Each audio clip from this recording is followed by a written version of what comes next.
پیارے بچوں، یہ تنہا انصاری کی دوسری غزل کے کچھ اشعار ہیں۔ پیارے بچوں، پہلی غزل میں تنہا انصاری کی حالت زندگی اور پہلی غزل ہے اس کے بارے میں بھی ہم نے تشریح کی۔ اب غزل نمبر دوسری جو 2 ہے اس پر بھی ہم تشریح کریں گے۔ تو پہلی غزل یہ کچھ شعر ہیں۔ پہلے شعر میں تیری فراق میں مجھ پر ہر گھڑی جو کچھ گزرتی ہے، سمجھتا خود ہوں لیکن تم کو سمجھانا نہیں آتا۔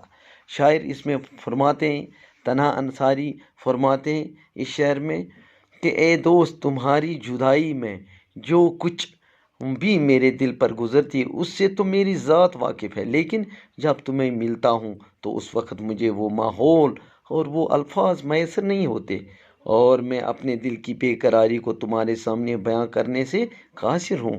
اور دوسرے شعر میں لکھتے ہیں، کہتے ہیں، میں گل ہوں مسکراتا ہوں طوفانوں کے عالم میں، خزاں کے تند جھونکوں میں بھی مرجا نہیں کہتا۔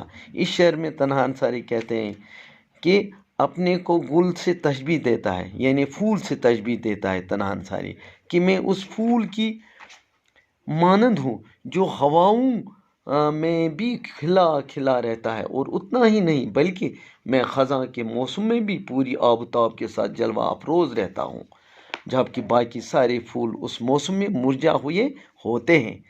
تو وہ تیسرے شعر میں کہتے ہیں، شکستہ ناؤ اپنی اور موجوں کا تلا تم ہو کچھ بھی ساتھیوں، مجھ کو تو گھبرانا نہیں آتا۔ فرماتے ہیں کہ میں جانتا ہوں کہ میری کشتی میں سراغ ہے اور اسے ڈوب جانے کا اندیشہ بھی لاحق ہے، لیکن اور اس طوفان میں بھی میرے دوستوں میں گھبرانے والا نہیں ہوں، میں ان میں شامل ہوں جو گھبرایا نہیں کرتے ہیں۔ اور دوسرے شعر میں چوتھی شعر میں کہتے ہیں، چٹانوں کو ہٹانا ٹھوکروں سے مجھ کو آتا ہے، مگر نازک سی امیدوں کو ٹکرانا نہیں آتا۔ فرماتے ہیں، میرے اندر ہمت اور استقلال کی کمی نہیں ہے، میں بڑی سے بڑی مشکل کو بھی آسان کرنے کی صلاحیت رکھتا ہوں، مگر امیدوں پر لات مارنا میری عادت نہیں ہے، میں انہیں عزت کرتا ہوں۔ اور آخری شعر جو ہے، یعنی مقطع جو ہے تنہا انصاری کا، تڑپنے ہی میں لطف زندگی حاصل ہوا تنہا، تڑپتا خود تو ہوں اوروں کو تڑپنا نہیں آتا۔ اس شعر میں تنہا انصاری اپنے آپ سے مخاطب ہے کہ اے تنہا، تڑپنے اور انتظار کرنے میں ہی زندگی کا مزہ حاصل ہوا ہے، مگر اس کے لیے تو صبر آزما دل چاہیے اور ہمت ہونی چاہیے، اس لیے میں خود تڑپنے پر ترجیح دیتا ہوں برعکس اوروں کے تڑپنے سے۔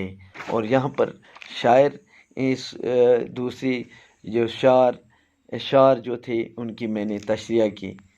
تو یہ تھے تنہا انصاری کے کچھ اشعار دوسرے غزل کے، جو میں نے ان کی تشریح کی۔ اس کے بعد کچھ الفاظ معنی ہیں۔ امید ہے بچوں آپ ان الفاظ معنی کو اچھی طرح سے یاد کریں گے۔ مثال کے طور پر، فرقت ہے جدائی، مداوا علاج، نقاب پردہ، رخ چہرہ، پرسش پوچھ تاچھ، اعمال عمل کی جمع، تند تیز، شکستہ ناؤ ٹوٹی ہوئی کشتی، موج لہر۔ تو یہ ہیں کچھ الفاظ، امید ہے آپ اچھی طرح سے یاد کریں گے تاکہ آپ کو تشریح کرنے میں آسانی ہوگی۔ اس کے بعد کچھ سوالات ہیں جو آپ کی درسی کتاب میں دیے گئے ہیں۔ یہ 4 سوالات ہیں تنہا انصاری کی غزلوں کے۔ تو میں نے آپ کی آسانی کے لیے ان 4 سوالات کے جوابات بہت ہی مختصر اور آسان طریقے سے آپ اپنی کاپی پر لکھے ہیں۔ تو امید ہے آپ اپنی کاپی پر ان سوالات کو نوٹ کریں گے۔ پہلا سوال، مداوا سے کیا مراد ہے؟ یہ میں نے جواب لکھا۔ شاعر کو پرسش اعمال کا خیال کیوں خوفزدہ کرتا ہے؟ خزاں کے تند جھونکوں سے مراد کیا ہے؟ تو امید ہے آپ اپنی کاپی پر ان سوالات کے جوابات درج کریں گے اور اچھی طرح سے یاد کر کے اس غزل کو بھی یاد رکھیں گے۔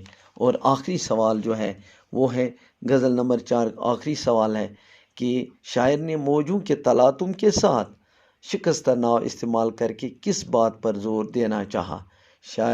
تو یہ آخری جواب تھا جو انشاءاللہ مجھے امید ہے آپ اپنی کاپی پر لکھیں گے اور یاد کریں گے.